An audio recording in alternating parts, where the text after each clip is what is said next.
pourquoi nous devons marcher par la foi avec notre Dieu. Parce qu'il est grand, il fait des grandes choses dans notre vie. Mais demeurons toujours fermes. La foi, c'est une ferme assurance des choses qu'on espère, une démonstration de celles qu'on ne voit pas. Voilà pourquoi nous devons marcher par la foi et non pas par la vie. Amen. Pour que nous puissions voir des grandes choses se réaliser dans notre vie. Amen. Voilà pourquoi notre Dieu est grand en tout. Mais jusqu'à maintenant, il s'étonne que nous ne demandons rien. Il s'étonne.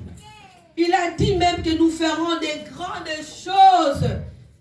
Même ce que lui n'avait pas fait, nous le ferons. Mais jusque-là, on entend, on voit seulement ce que lui a fait. Et personne, encore, il a fait ce que lui n'a pas encore fait. Notre Dieu est grand. Demeurons fermes dans sa présence. Amen. Par la foi. Et nous laissons la place à notre prédicateur. Amen.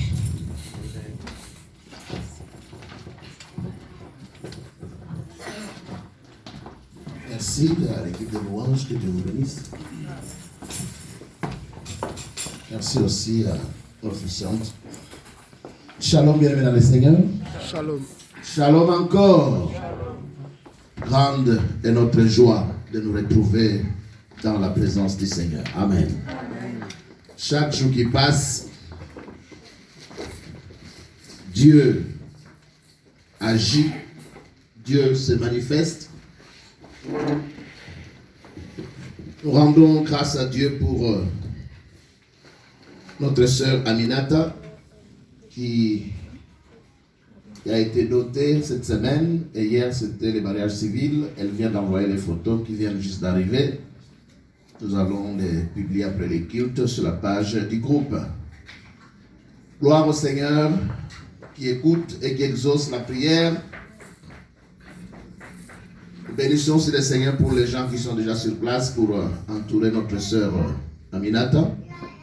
Maman Florence est déjà sur place, la sœur Sarah. Maman Maggie est sur place. Et Papa Dani aussi sera là au culte du samedi prochain. Parce que la bénédiction, ça sera donc le samedi prochain. Pour ceux qui ont répondu aux questions, il vous reste toujours 2 noms. Aïe, aïe, aïe. Il y a des gens qui ne veulent pas avoir des cadeaux, hein. Bien, c'est jusqu'au jeudi, il reste 2 personnes. Que Dieu vous bénisse. Nous allons partager la parole de Dieu. Nous prenons nos Bibles. Nous allons lire dans Hébreux chapitre 10. Nous continuons avec le même thème. Et mon juste vivra par la foi. Oscar, dites plutôt à Christina de prendre la pièce à gauche qui est chauffée. Il y a un chauffage là. Merci. Nous lisons dans Hébreux chapitre 10, nous lirons le verset 38. Aujourd'hui, nous allons plus parler de l'importance de la foi. Dimanche passé, nous avions défini la foi, nous avons parlé de quelques caractéristiques de la foi. Aujourd'hui, nous allons mettre l'accent sur l'importance de la foi.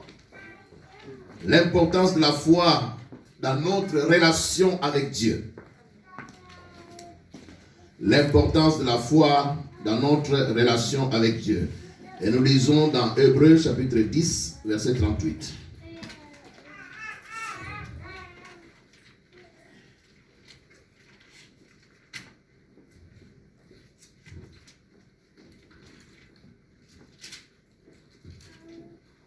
Hébreux chapitre 10, verset 38. Il y a des gens qui attendent toujours qu'on leur dise qu'on va se lever pour lire la parole alors que ça fait des années que cette tradition est déjà devenue une habitude. Hébreux chapitre 10, verset 38.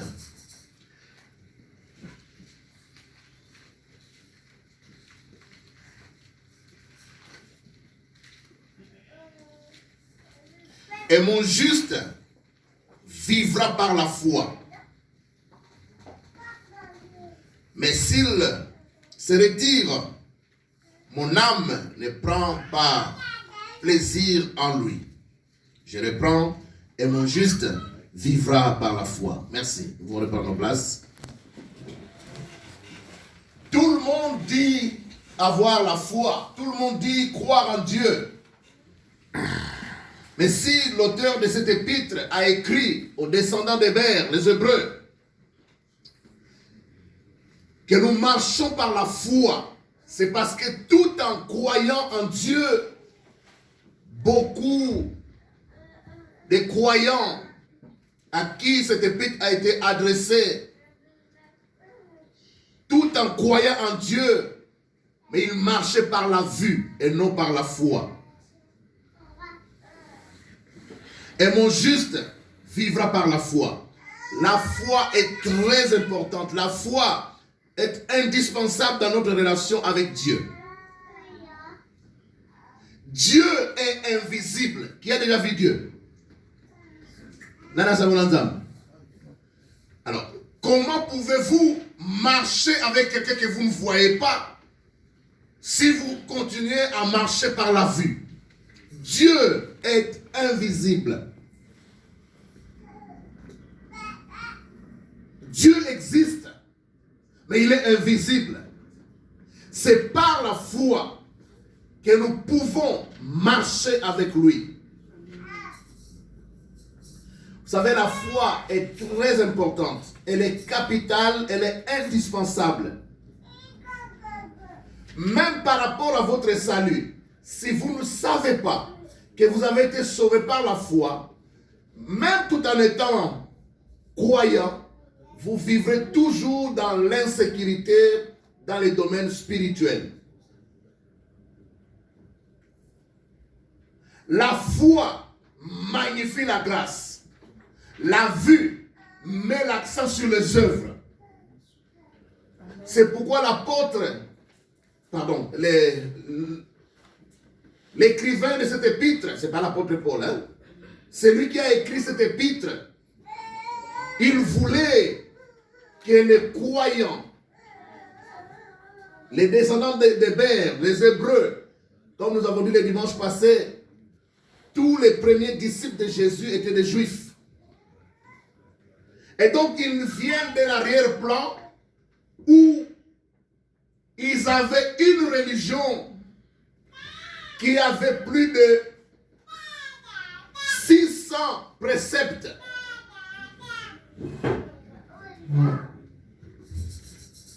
Je me suis amusé à regarder tout ce que les Juifs avaient comme précepte, tout ce en quoi ils croyaient.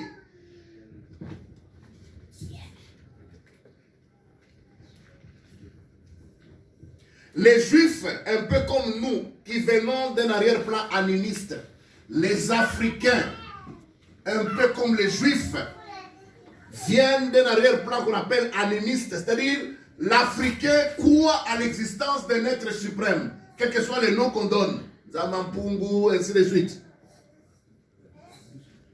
L'Africain croit à l'existence du monde spirituel. C'est pourquoi, même avant d'aller à la chasse, à la pêche, ils vont offrir des sacrifices. Pour que la pêche soit abondante, pour que la chasse se passe bien, ils vont offrir des sacrifices. L'Africain croit à l'existence de notre monde, qu'on peut appeler le monde invisible. L'Africain croit que on ne peut pas mourir sans raison. Et l'Africain connaît à croire que ceux qui meurent vivent encore. Voilà pourquoi parfois ils vont dans des cimetières déposer la nourriture. Vous allez dans certains cimetières, vous trouvez des poupées qu'on va déposer. Parce qu'on a perdu un enfant, on se dit, cet enfant aimait les poupées, je vais lui déposer une poupée. Comment peut-on déposer une poupée pour quelqu'un qui est déjà mort? C'est parce qu'on a toutes ces croyances. Et si la parole de Dieu ne prend pas toute la place, on croit en Jésus, on croit en Dieu, mais plus, on ajoute aussi tout ce qui vient de notre tradition, tout ce qui vient de nos préceptes. C'est pourquoi l'écrivain dit aux croyants ici, c'est par la foi. Et quand nous allons au chapitre 11, partout il est écrit, c'est par la foi, c'est par la foi, c'est par la foi. tous les miracles que les héros du chapitre 11 ont expérimentés, c'était par la foi et non par la vue. Pourquoi nous mettons l'accent sur l'importance de la foi? Vous connaissez John Wesley. C'est le fondateur de l'église qu'on appelle l'église méthodiste. Aux États-Unis, c'est parmi les plus grandes églises. Ils ont des universités, ils ont des hôpitaux. Donc l'église méthodiste, c'est parmi les églises les plus puissantes même aux États-Unis. Financièrement, comme je dis, ils ont des universités, ils ont des hôpitaux, ils ont tout ce qu'il faut. Mais le fondateur de cette église méthodiste, John Wesley, il a travaillé comme missionnaire dans plusieurs pays, notamment la Chine. Il était déjà croyant, missionnaire même. Il servait Dieu à temps plein en Chine, un peu partout. Il a ouvert des orphelinats, il a fait beaucoup de choses. Mais malgré tout ce qu'il faisait, John Wesley n'était pas encore sauvé. C'est plus tard, en lisant un commentaire sur l'épître de Paul aux Romains, que John Wesley a été sauvé. Tout ce qu'il faisait avant, c'était plus par les œuvres. Vous savez, vous pouvez être croyant, vous croyez que vous êtes sauvé, mais vous n'êtes pas. Il ne suffit pas de croire en Dieu pour être sauvé. Pour être sauvé, Dieu a montré comment on peut être sauvé. C'est par la foi dans l'œuvre de Jésus. Or, beaucoup de croyants comptent plus sur ce qu'ils voient, c'est ce qu'ils font. C'est pourquoi John Wesley a servi comme beaucoup de gens sont dans nos églises. Ils croient en Dieu, mais ils ne sont pas sauvés. Il fallait que John Wesley lise un commentaire de l'épître de Paul aux Romains. C'est là qu'il a compris que le salut, c'est un don de Dieu. C'est une grâce. Mais pour avoir cette grâce, il faut la recevoir par la foi. La Bible nous dit dans Jean 3,16, car Dieu a tellement aimé le monde qu'il a donné son Fils unique, afin que quiconque croit en lui ne périsse point, mais qu'il ait la vie éternelle. Regardez, Dieu nous a tellement aimés qu'il a donné une solution à notre problème du péché. Nous étions séparés de Dieu à cause du péché. Il a mis un pont qu'on appelle Jésus. Si tu traverses ce pont, tu arrives vers Dieu. Mais qu'est-ce que les gens font? Ils croient en Dieu. Dieu est là. Parlons de Dieu le Père. Ils croient en Dieu le Père. Un peu comme les Juifs. Ils ont la Torah. La Torah, les 5 premiers livres de Moïse sont là. Ils ont la Torah. Ils croient en Dieu, mais ils croient en Dieu le Père. Or, c'est Dieu le Père a choisi comment on peut être sauvé. Il a donné son Fils unique, afin que quiconque croit en ce Fils ait la vie.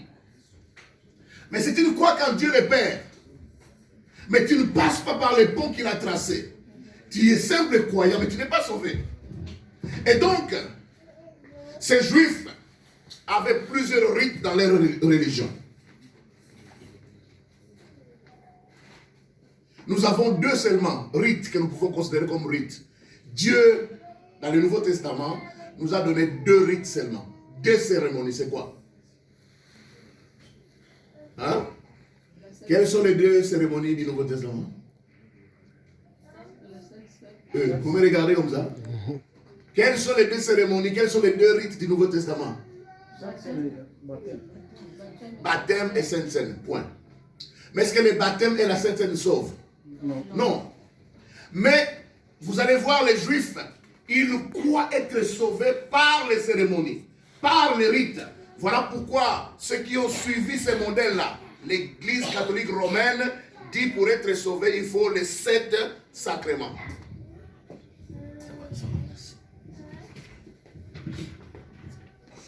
L'Église catholique romaine va prendre 7 rites. Alors dire aux gens, si vous faites ces 7 sacrements, vous êtes sauvés. Mais ce n'est pas ce que la Bible dit.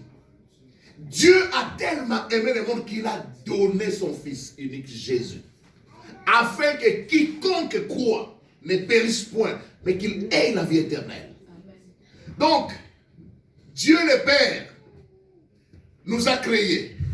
Nous avons perdu le salut au jardin d'Éden. Dans son amour, il envoie son Fils, afin que par son Fils, nous soyons sauvés. Mais qu'est-ce qui arrive? La main de Dieu donne le salut. Mais pour que l'homme puisse posséder ce salut, l'homme doit tendre sa main qu'on appelle la foi. Et donc Dieu peut rester comme ça avec Jésus. Jésus est mort il y a 2000 ans à la croix de Golgotha. Nous célébrons Noël. Jésus a vécu il y a plus de 2000 ans. Mais pourquoi beaucoup de gens, malgré que Jésus soit déjà venu, ils ne sont pas sauvés? Parce que le salut ne dépend pas seulement de Dieu. La part de Dieu, c'est de donner son Fils. La part de l'homme, c'est de recevoir ses fils. C'est recevoir ce salut. Ça n'existe pas seulement dans le domaine spirituel. Selon les droits, quelqu'un peut être prisonnier et bénéficier de ce qu'on appelle la grâce présidentielle ou la grâce royale. Par exemple, si le président Félix décide de signer la grâce présidentielle pour libérer certains prisonniers, quel que soit ce que ces prisonniers ont fait, puisqu'ils bénéficient de la grâce présidentielle, on va les sortir de prison. Mais la loi dit ceci: même si le président signe la grâce présidentielle, on envoie au ministre de la Justice pour qu'il libère les prisonniers. Aucun prisonnier ne peut sortir sans ratifier. C'est-à-dire, je suis d'accord de sortir de prison. C'est ça, Jean 3,16. Dieu a tellement aimé qu'il a donné. Mais pour qu'on soit sauvé, ce n'est pas tout le monde qui ira au ciel. Dieu a donné, mais ce salut ne s'impose pas. Il faut que chacun accepte volontairement ce salut. Ça, c'est la part de l'homme. Et comme Dieu est invisible, c'est Jésus que nous devons accepter d'être invisible. C'est par la foi que vous pouvez l'accepter, l'inviter pour qu'il soit votre Seigneur, votre Maître. Or, les premiers disciples de Jésus étaient tous des Juifs. Ils venaient d'une religion juive qu'on appelle le judaïsme. Dans cette religion, il y avait beaucoup de rites, c'est-à-dire des cérémonies. Il y en avait au total d'abord plus de 600 commandements. Quand vous lisez la loi de Moïse, il y a 10 commandements que Dieu a donnés. Mais les enfants d'Israël, pour se compliquer la vie, ils ont des sages, ils ont beaucoup de gens qui ont pris ces 10 commandements, qui les ont disséqués en 613 commandements. Si il y a 10 commandements, on n'accomplit pas. 613, on saura. Hein? Donc, les enfants d'Israël ont 613 commandements qu'ils ont tirés des 10 commandements que que Dieu avait donnés au mont Sinaï. Donc, c'était l'ensemble de cérémonies réglées ou de gestes particuliers qui sont présents dans la liturgie ou dans la façon de diriger les cultes juifs. Par exemple, quand Jésus se retrouve avec ses disciples et que ses disciples vont manger, alors les gens viennent se plaindre, mais comment tes disciples mangent sans avoir lavé les mains? Vous connaissez l'histoire dans le Nouveau Testament, n'est-ce pas? Ce n'est pas que les disciples n'avaient pas lavé les mains. Les disciples ont lavé les mains, mais pas selon les rites. Selon les rites, il faut commencer par les petits doigts. Tu passes au deuxième, ainsi de suite. Maintenant, si tu laves les mains comme nous, quelqu'un dans le robinet, tu n'as pas lavé les mains. Il faut laver les mains selon les rites. Pour les Juifs, il y a 3 choses qui sont au centre. 1, la Torah, c'est-à-dire la loi de Dieu. 2, les rites ou les cérémonies. Les rites ou les cérémonies. Ensuite, la chaleur familiale. Donc pour les Juifs, c'est la loi, la Torah, les cérémonies et puis la famille. Maintenant, prenez ces 613 commandements. Ces 613 commandements, ils les ont répartis en 3 grandes familles. 1, il y avait des cérémonies liées à des événements de la vie. Par exemple, à la naissance, il y a la circoncision pour les garçons. Il y a des actions de grâce qu'il faut faire. Quand un garçon doit passer à l'âge adulte, il doit être baptisé. C'est-à-dire les baptêmes, quand les juifs est baptisé, ce n'est pas comme le baptême des croyants dans le christianisme. On croit en Jésus et on se fait baptiser. Mais les juifs se font baptiser pour passer de la jeunesse à l'âge adulte. Il y avait des règles, des cérémonies. Quand une femme a ses règles, elle ne peut pas venir au temple. Quand une femme est indisposée, il y avait des cérémonies, il y avait des rites précis qu'elle doit suivre. Lors des mariages, lors des décès. Vous savez, même dans certaines traditions en Afrique, quand moi ça fait le mobile, c'est-à-dire une femme qui perd son mari, ou vice-versa. Donc il y a des rites, il y a des cérémonies qu'on fait pour que, soi-disant, cet homme qui est mort parte définitivement. Si vous ne faites pas cette cérémonie, cet homme sera toujours dans la chambre. Presque dans nos pays africains, on a aussi des traditions comme ça. Alors il faut faire des rites. Il y avait des rites qui étaient liés aux fêtes. Chaque mois, il y a au moins une fête en Israël. Et donc ces fêtes-là doivent être célébrées selon les rites, selon les cérémonies. Par exemple, en Israël, il faut sonner la chauffard, c'est-à-dire la corne du bélier. Vous voyez souvent, hein, quand vous regardez les cultes israéliens, vous voyez, il y a une corne, quelqu'un qui s'ouvre, qui sonne. C'est ça. Ça, c'est pour célébrer le nouvel an. Donc, ils vont sonner la chauffard pour célébrer le nouvel an. Et vous verrez dans certaines églises chrétiennes, ils ont adopté, ils ont acheté ces cornes aussi. Ils commencent à souffler sur ces cornes parce que les juifs les font. On fait un jeûne d'une semaine pendant la fête du Yom Kippour, le jour du grand pardon. Ils vont jeûner pendant une semaine. Et ils vont manger des galettes de pain sans levain. On va préparer un repas spécial pour la Pessa, donc la Pâque juive. Donc chaque mois, il y avait des fêtes en Israël et toutes ces cérémonies devaient être suivies à la lettre. Donc il y a des sages en Israël qui ont pris les 10 commandements de Dieu. Ils ont, à partir de ces 10 commandements, et ils ont créé 613 préceptes ou commandements qui sortent de ces 10 commandements. Et vous devez les suivre pour, entre guillemets, être sauvé. Voilà pourquoi quand l'apôtre Paul vient, il gagne Timothée. Mais pour que Timothée fasse partie de son équipe, comme le papa de Timothée était grec, donc les Grecs, la circoncision ne leur disait rien. Donc Timothée a grandi, il n'était pas circoncis. Et pour qu'il fasse partie de l'équipe de l'apôtre, il lui a demandé de se faire circoncis pour ne pas être une occasion de chute aux Juifs.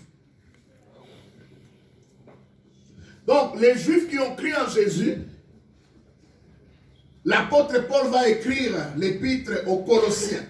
Cette épître-là, c'était comme une lettre circulaire qui devait passer d'une église à une autre, qu'on lise cette lettre pour corriger les erreurs que certains apôtres ont glissées dans l'enseignement.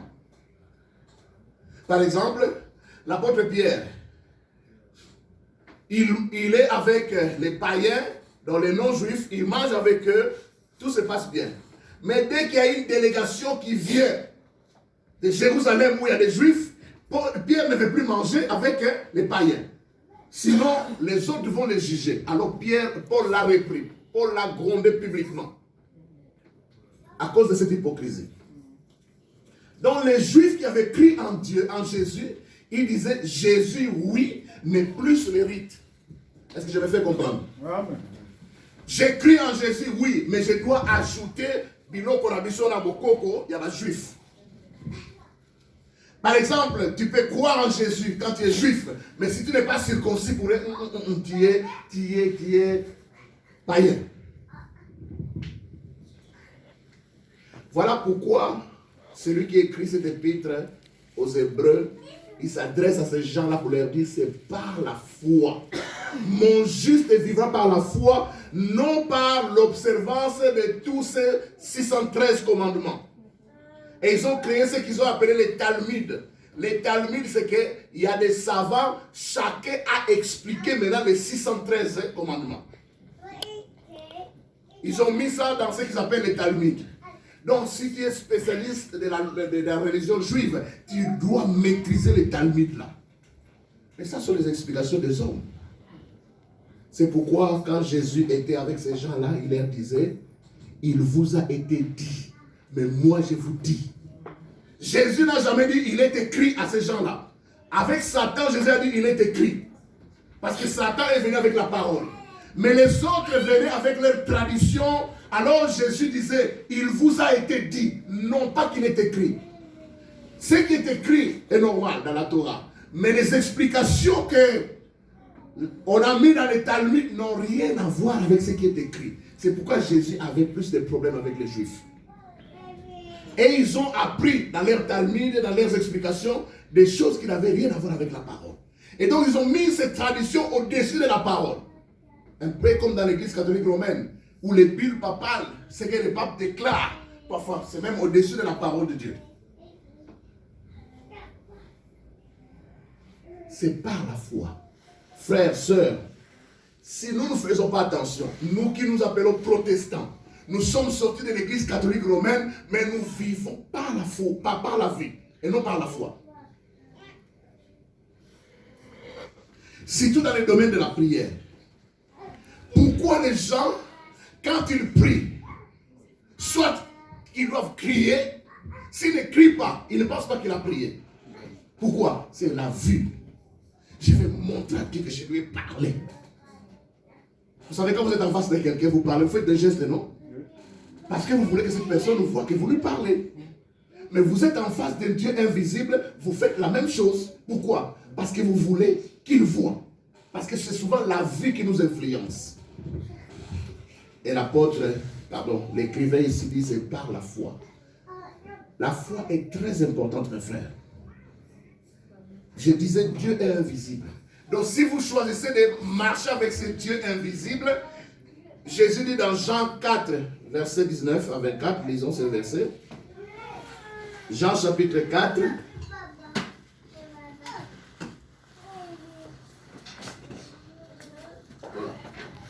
Pourquoi c'est pas qu'il faut qu'il vole?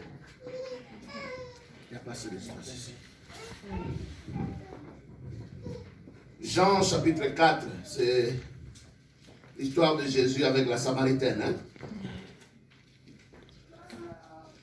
Nous sommes en train de parler de la foi tout ce temps ici parce que nous allons nous attendre à des grands miracles. Et donc, c'est cette foi-là qui va nous préparer à entrer en possession de tous ces grands miracles.